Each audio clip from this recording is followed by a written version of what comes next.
kulanti wanaagsan daawadayaal kuna soo dhawaada barnaamijka wararkii ugu dambeeyay ee Soomaaliya qodobadan maanta barnaamijka ku soo qaadi doonana waxa kamid ah wararkii ugu dambeeyay xaaladda magaalada Muqdisho dagaal qaatay saacado badan kadib kana socday meelaha ugu muhiimsan ee caasimadda dalka Muqdisho oo istaagay iyo dhaqdhaqaaqyo militari oo laga dareemayo magaalada haddaba waa sidee xaaladda goobihii shalay ilaa iyo xalay lagu dagaalamayay maxaa khasaaraha oo ka dhashay dagaaladaasi ciidamada taabacsan mucaaradka oo xirtay wadooyin muhiim u ah dawladda federaalka Soomaaliya maxaa ka jira in mucaaradka ay qabsadeen oo ay xirteen wadada dheer ee Makka al-Mukarrama masax baase in ciidamada dawladda federaalka laga gubay gaadiidka gaashaaman ee dagaalka xaalka guud ee Muqdisho sida uu saaka yahay iyo xogihii ugu dambeeyay halka ay kala joogaan ciidanka dawladda iyo kuwa mucaaradka iyo xaalka degmada Howlwadaag oo ay xalay qabsadeen mucaaradka ayaan barnaamijkeena idinku soo gudbin doonaa insha Allah wararkeena kalena waxaa ka mid ah ra'iisul wasaaraha dalka Maxamed Xuseen Rooble oo si kooban uga hadlay dagaaladii ka dhacay Muqdisho iyo ra'iisul wasaare Rooble oo amar adag siiyay ciidamada ammaanka muxuu ra'iisul wasaaraha dalka ka yiri weeraradii lagu qaaday madaxweynihii hore ee dalka Xasan Sheekh Maxamuud iyo siyaasiga Cabdiraxmaan Cabdishakuur midowga murashaxiinta oo luuqad adag ku cambaareeyay weerarkii lagu qaaday madaxweynihii hore ee dalka Xasan Sheekh iyo siyaasiga Cabdiraxmaan Cabdishakuur xilli ay si cad u sheegeen in weeraradaasi uu ka dambeeyay madaxweyne Farmaajo iyo midowga Yurub iyo dawladda Ingiriiska oo si kulul u cambaareeyay dagaaladii saacadihii la soo dhaafay ka dhacay caasimadda Soomaaliya ee Muqdisho maxay ka yiraahdeen tallaabooyinkii ay qaadeen ciidamada dawladda federaalka qodobadaas ayaan ku faahfaahin doonaa barnaamijka insha Allah waana subax isniina 26 bisha afraad ee Abriil sanadka 2021 barnaamijkan wararka Soomaaliya waa mid aan ku soo gudbino dhammaan dhacdooyinka dalka hadaba daawada ka qayb qaado dib u dhiska dalka inagoo ka dheeraanayna wax walba oo dib inoo celin kara waad ku mahadsantihiin inaad taasna la fahantaan fadlan la faafiyo wararka oo gaarsiiyo saaxiibadeena idinka oo ku shargareynaya baraha bulshada mahadsanidin aynu ku bilowno wararkeena waxaynu ku bilaabaynaa wararkii ugu dambeeyay xaaladda magaalada Muqdisho oo saakay ka yara degan sidii shalayto ilaa iyo xalay dagaal saacado badan qaatay oo ka dhacay meelaha ugu muhiimsan ee dawladda federaalka ee Soomaaliya isla markaana socday shalay ilaa iyo xalay ayaa istaagay goor dambe oo xalay ah kadib markii ciidamadu ay kala adkaan waayeen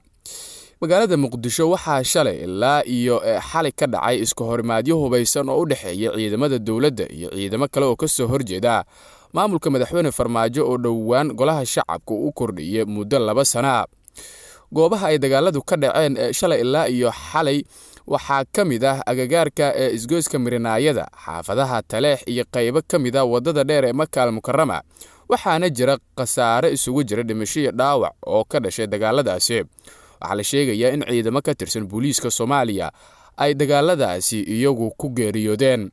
haddaba xaaladda goobihii lagu dagaalamay ayaa saaka waxa ay tahay mid yara degan marka loo fiiriyo sida xaalku ahaa xalayto ilaa iyo shalay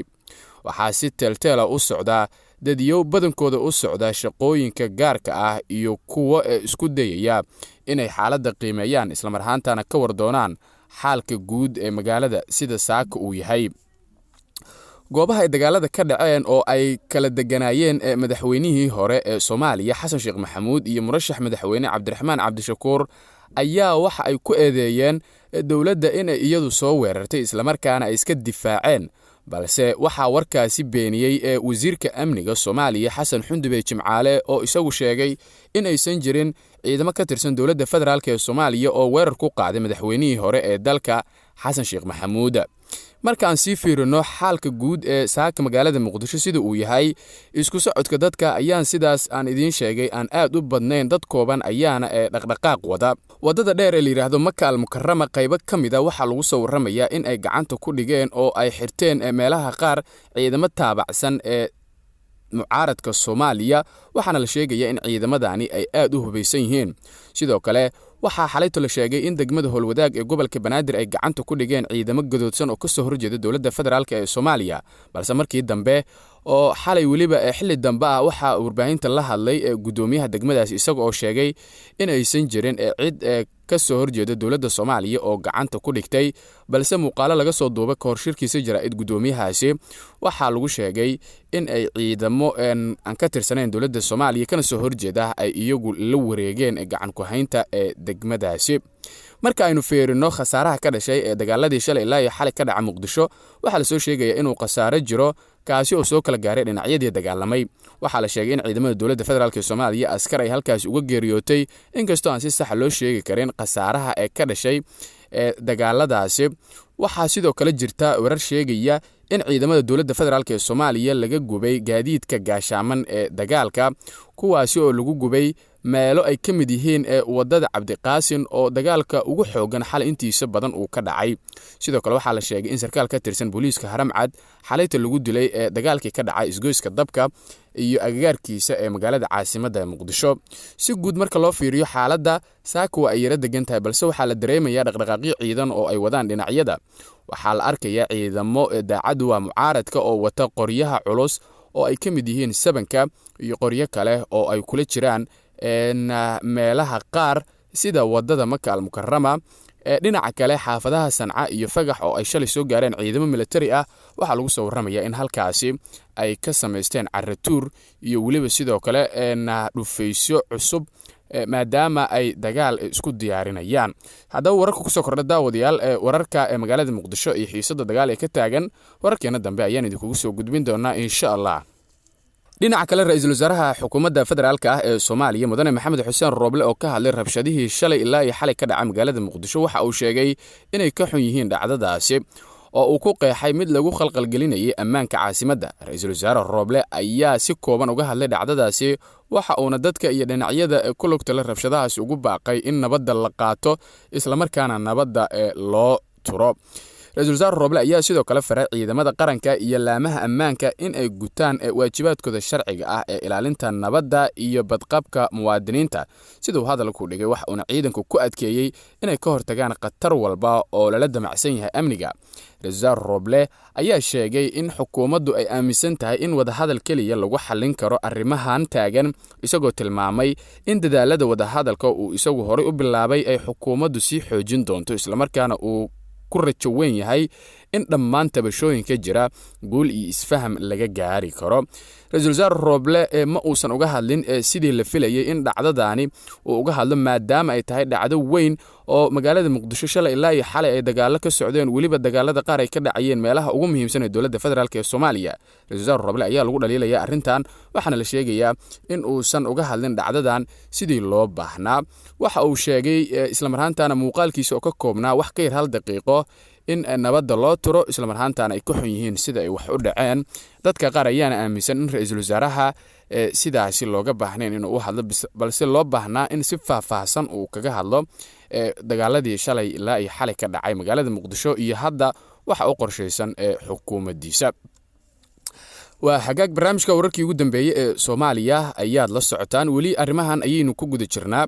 war-saxaafadeed ka soo baxay golaha midowga murashaxiinta mucaaradka ayaa si adag loogu cambaareeyay weeraro ay sheegeen in ciidamo ka amar qaata madaxweynaha Soomaaliya Maxamed Cabdullaahi Farmaajo ay ku qaadeen guryaha ay Muqdisho ka degan yihiin madaxweynihii hore ee dalka Xasan Sheekh Maxamuud iyo hogaamiyaha xisbiga mucaaradka ee wadajir Cabdiraxmaan Cabdishakuur Warsame sidoo kale golaha ayaa ciidanka AMISOM iyo dowladda Turkiga oo taageertay ciidanka Gorgor waxay uga digeen in aysan qayb ka noqon waxa ay ku tilmaameen colaadda sokeeye ee Muqdisho ka qaraxday isla markaana ay cadeeyaan mowqifkooda ku aadan taageeradoodii loo isticmaalay dagaalka sokeeye tallaabo cadna ay ka qaataan arrintaasi sida ay hadalka u dhigeen midowga murashaxiinta mucaaradka oo iyagu luuqad adag ku cambaareeyay weerar ay sheegeen in ciidanka dowladda federaalk ee Soomaaliya uu amar soo siiyay madaxweyne Farmaajo ay ku soo qaadeen ugu dambeyntii golaha midowga murashaxiinta waxa ay qoraalkan ku sheegeen inay hore uga digeen cawaaqib xumada ka dhalan karta in ciidanka loo adeegsado siyaasadda lagana weeciyo yoolkii ee la dagaalanka ee kooxda shabaab hadalkan wuxuu imaanayaa iyadoo xalayto la weeraray madaxweynihii hore ee dalka Xasan Sheekh Maxamuud iyo siyaasiga Cabdiraxmaan Cabdishakuur Warsame ugu dambeyntii safiirada UK iyo midowga Yurub u jooga Soomaaliya ayaa qoraallo waxay ka soo saareen dagaalada ka dhacay caasimadda Soomaaliya ee Muqdisho ugu horreyn qoraal ka soo baxay xafiiska safiirka dowladda Ingiriiska ee Soomaaliya Kate Foster ayaa walaac looga muujiyay dagaalada ka socda magaalada caasimadda ee Muqdisho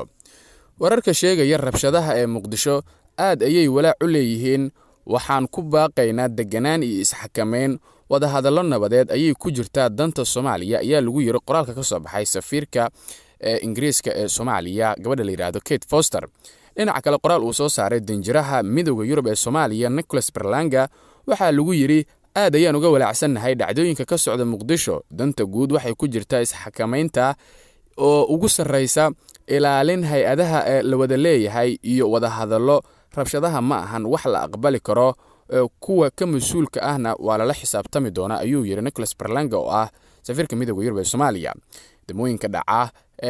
waqooyiga magaalada Muqdisho ayaa shalayto dagaalka markiisii hore uu ka soo bilowday isagoona markii dambe ku soo fiday xaafado kamida degmooyinka Howlwadaag iyo waliba sidoo kale Hodan oo xalay waqti dambe lagu dagaalamayay.